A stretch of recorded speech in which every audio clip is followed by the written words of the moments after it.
यकीन करके इसने 1 रुपया निकाला कि मैं उसको दूं, कि मैं जो आज भूख महसूस हो रही है वो पता कितने दिनों से भूखी होगी, वो पता कितने दिनों से भूखा होगा, पता उसके बच्चे कितने दिनों से भूखे होंगे।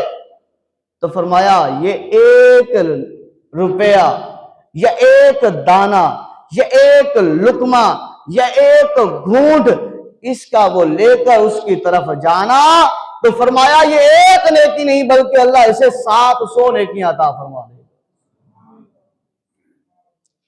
तो जब बंदा खुद जो है खा पी कर बैठा हो तो बंदे को किसी की तकलीफ महसूस नहीं होती।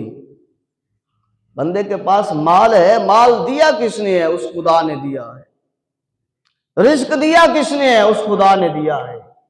ये आंखें, जुबान, ये हाथ, ये पांव, ये दिए किसने है? उस खुदा ने दिए।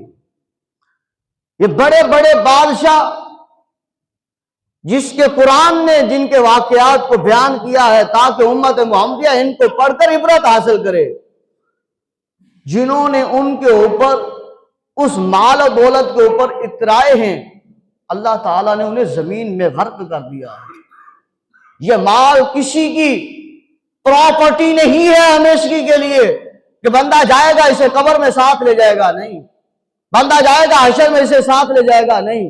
एक सूरत है जो ये माल कब्र में और हशर में बंदे के लिए फायदामंद होगा। फरमाया वो क्या होगा?